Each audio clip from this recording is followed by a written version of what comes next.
Assalamualaikum warahmatullahi wabarakatuh.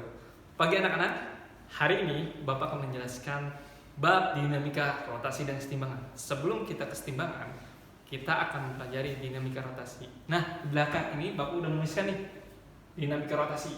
Apa sih konsep dinamika rotasi? Konsepnya gini, jika gaya yang diberikan pada benda menghasilkan benda berputar. Sebagai contoh nih, Bapak akan kasih contoh.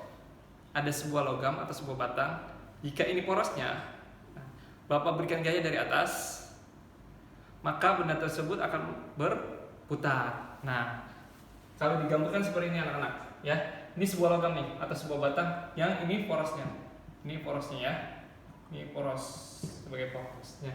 Jika batang tersebut diberikan gaya dari atas, maka batang tersebut, logam tersebut maka akan berputar. Ya, contohnya seperti apa? Kayak handle pintu anak-anak ya. Biasanya kalau kita membuka atau menutup pintu kan kita berikan gaya ke bawah. Nah, ketika kita berikan gaya dari atas ke bawah dan ini dari poros ke gaya itu besarnya R. R itu apa? Jarak ya.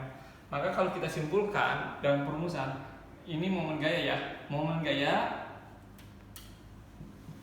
besarnya sama dengan sebesar gaya dikali R ya. Maka semakin besar gayanya dan semakin besar jaraknya, maka pula akan besar momen gayanya. Nah, dari sini keterangannya anak-anak ya. Keterangannya momen gaya atau tau ya, sama dengan momen gaya ya. Satuannya Newton meter. R itu gaya, satuannya Newton. R itu jarak, satunya meter. Nah, dengan catatan anak-anak, jika gaya yang diberikannya itu atau momen gaya searah jarum jam, maka nilainya negatif. Jika berlawanan jarum jam, maka nilainya positif. Ya, baik anak-anak, sekarang Bapak akan ngasih contoh soal buat kalian. Nah, perlihatkan ya di belakang ini. Ya, jika ada sebuah batang yang porosnya A, ya, yang porosnya A, di sini ada sebuah gaya F1, F2, F3. Nah, dari titik poros ke F1 besarnya 2 meter ya. Dari titik A ke F2 besarnya 4 meter. Masing-masing gaya diketahui. F1 10 Newton, F2 nya 20 Newton, F3 30 Newton. Dan F2 itu memiliki sudut ya, memiliki sudut 37 derajat. Oke. Yang dipertanyakannya, besar momen gaya di titik A berapa? Besar momen gaya di titik A itu berapa? Oke, sekarang kita diketahuinya dulu. Diketahuinya F1 10 Newton ya, F2 nya 20 Newton, F3 nya 30 Newton, R1 dari titik A ke titik F1 itu 2 meter, dari titik A ke F2 itu 4 meter. Terus ditanyanya besar momen gaya di titik A berapa? Oke, jawabnya seperti ini. Momen gaya di titik 1 dulu kita hitung ya. Rumusnya momen gaya di titik 1 itu tau 1 sama dengan F1 kali R1. Oke, perhatikan ya. Mana gaya di titik 1? Nah, ini F1 ya. Jika ada sebuah batang, ini sekarang Bapak kasih gaya ke atas, dari bawah ke atas, maka geraknya searah jarum jam atau berlawanan jarum jam? Berlawanan jarum jam. Maka kalau berlawanan jarum jam hasilnya positif ya. Kalau searah dengan jarum jam hasilnya negatif gayanya. Oke? Nah, maka besar gaya ini hasilnya positif. Maka masuk itu R1 nya apa? 10 Newton. R1 nya dari titik A ke F1 2 meter. Maka hasilnya positif ya, gaya positif. Maka 10 kali 2 20 Newton meter. Sekarang kita hitung di gaya kedua. Nah, karena gaya kedua ini bersinggungan, diberikan gaya singgung, maka hasil proyeksi ya, proyeksi itu punya sudut ya. Punya komponen. Dia punya komponen nih, komponen X dan komponen Y. Di sini maka 2X, di sini F2Y.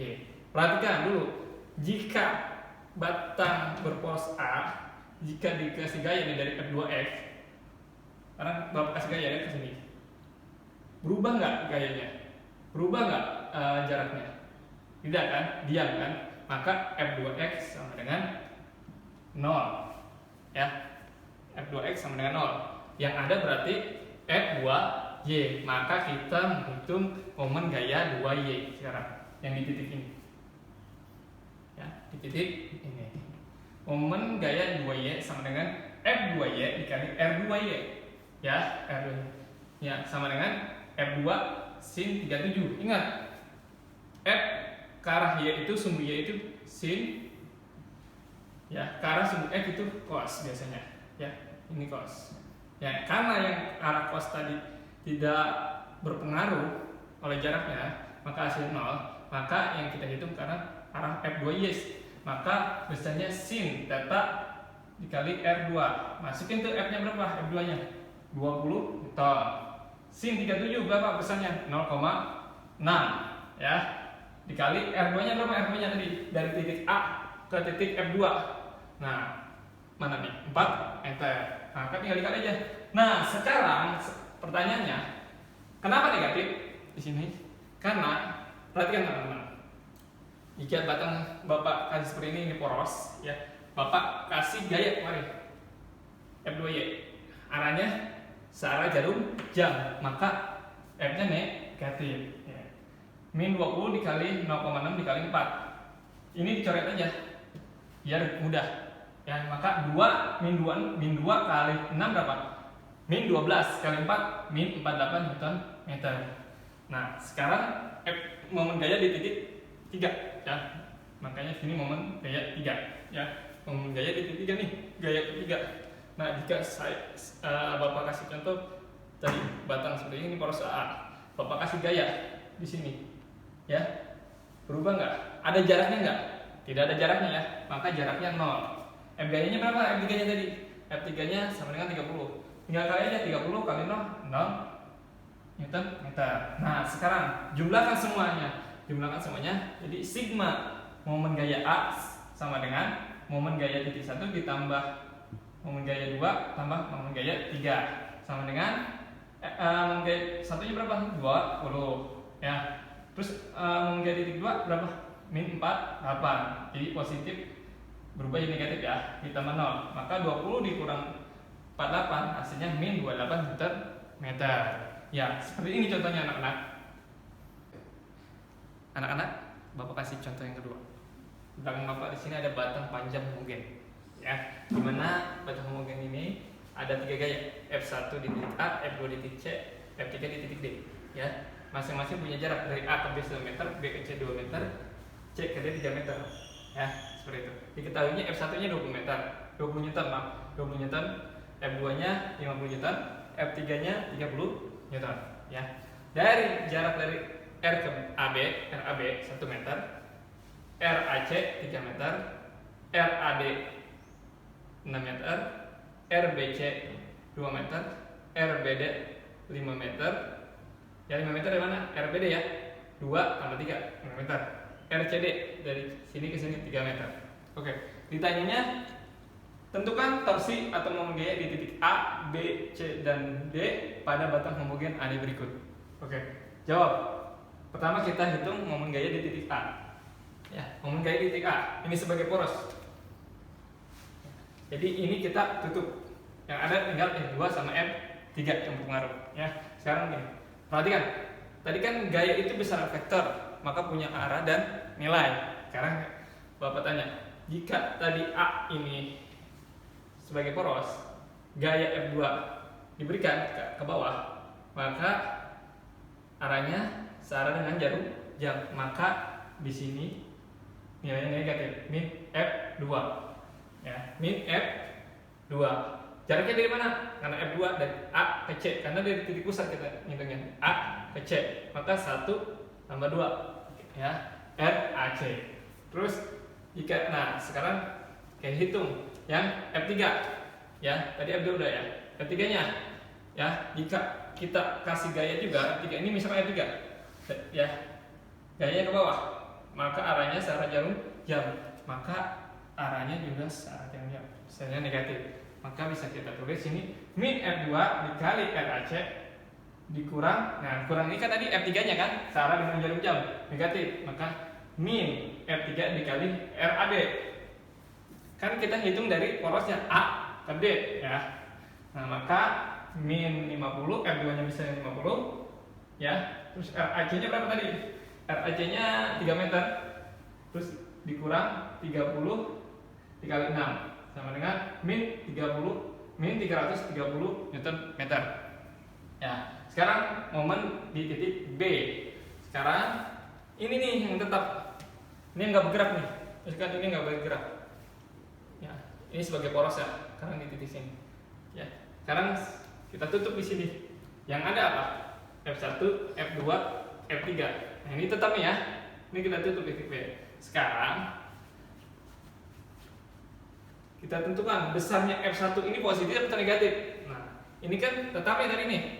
Ini tetap. Ya. Sekarang jika ini tetap, Bapak kasih gaya F1-nya. Arahnya berlawanan apa? Secara jam berlawanan. Maka besarnya ini positif. Ya. Dari terus jaraknya apa? RA B. F1 RA B. Terus sekarang F1 kita hitung, F2 nya sekarang. F2 ini sebagai pusat tetap ya, RB nya sebagai pusat. Nah sekarang ini sebagai pusat, Bapak kasih gaya ya besar F2, arahnya secara jam negatif, maka besarnya negatif min F2. Nah terus jaraknya dari mana? Tetap dari sini, karena dihitungnya dari B kan poros, maka RBC di sini RBC. Oh, ini RBC. Nah, sekarang tinggal hitung F3-nya. F3-nya. Nah, sekarang ini sebagai poros juga ini tetap ya. Bapak kasih gaya dari atas ke bawah. Maka arahnya searah jarum jam, besarnya negatif. Maka di sini min F3 kan. Besar jaraknya RBD karena pusatnya B. Kita mulai jadikan B ke D 3 ya. Masukkan aja nilainya. F1-nya berapa? 20. RAB-nya 1 ya, min F2-nya berapa? 50. R-nya 2 ya, RBD-nya 2 dikurang F3-nya berapa? 30 dikali 5, RBD-nya 5 sama dengan min 220 Newton meter. Nah, ketemu tuh momen gaya di titik B. Nah, sekarang kita cari dulu momen gaya di titik C. Karena ini sebagai porosnya, ini tetap, ini kita Bapak tutup ya. Ini tetap, ini yang nggak bergerak. Sekarang jika ini tetap, tinggal mana? F1 yang ada sama F3. Nah, sekarang ini, kalau ini tetap, ya, ini tetap nih. Karena F1-nya Bapak kasih gaya kemarin, maka arahnya berlawanan jarum jam. Maka hasilnya positif F1. Ya, jarak kemana? Dari titik A ke C, RAC. Ya, terus kalau ini tetap, tinggal F3 tadi kan? Nah, F3. Bapak kasih gaya lagi ke bawah, maka arahnya searah dengan jarum jam, maka negatif min F3 R C D, karena ingat porosnya C, jadi makanya R C D. Masukin aja F1 nya 20, RAC nya 3 dikurang F3 nya 30, RCD nya 3 sama dengan min 300 Newton meter. Sekarang kita hitung momen gaya di titik D. Sekarang momen gaya titik D kita tutup nih, yang ini ya, ini tetap nggak bergerak, maka yang ada tinggal F1 sama F2. Nah, kalau F1 F2 bisa kita lihat nih ya, kalau ini tetap F1 nya kita kasih gaya dari F bawah, maka arahnya positif karena berlawanan jarum jam. Nah, kalau F1 nya positif ya. Terus RAD ini, maaf, ini RAD, ini RAD. Maka dari sini ke sini berapa? 1, 2, sama 3, mungkin 6 meter tadi. Nah, ditambah. Ini kok ditambah? Ini positif. Ingat, tadi kan ini tetap F2-nya. F2-nya kita kasih gaya juga dari atas bawah. Maka arahnya berlawanan jarum jam, maka hasilnya positif. F2 dikali jarak RCD. Maka langsung masukin F1-nya. F1 20. RAD-nya berapa? RAD 6 meter. Ya, F2-nya 50. RCD-nya 3 sama dengan 270 Newton meter. Hasilnya positif. Nah, anak-anak bagaimana? Mudah kan? Anak-anak, prinsip dinamika rotasi ini kita bisa ketemukan. Pertama, pada saat kita membuka pintu nih, ya kita buka pintu, tarik ataupun dari luar, dorong. Ya, yang pertama itu. Yang kedua, kalian temukan biasanya di desa ada sumur tuh, sumur kerek. Biasanya pedesaan masih menggunakannya. ya. Yang ketiga, kalau saat kalian masih kecil tuh, kalian pernah kan main jungkit-jungkit? Nah, itu menggunakan prinsip dinamika rotasi. Ya, mungkin itu aja kan ya pelajaran hari ini. Assalamualaikum warahmatullahi wabarakatuh.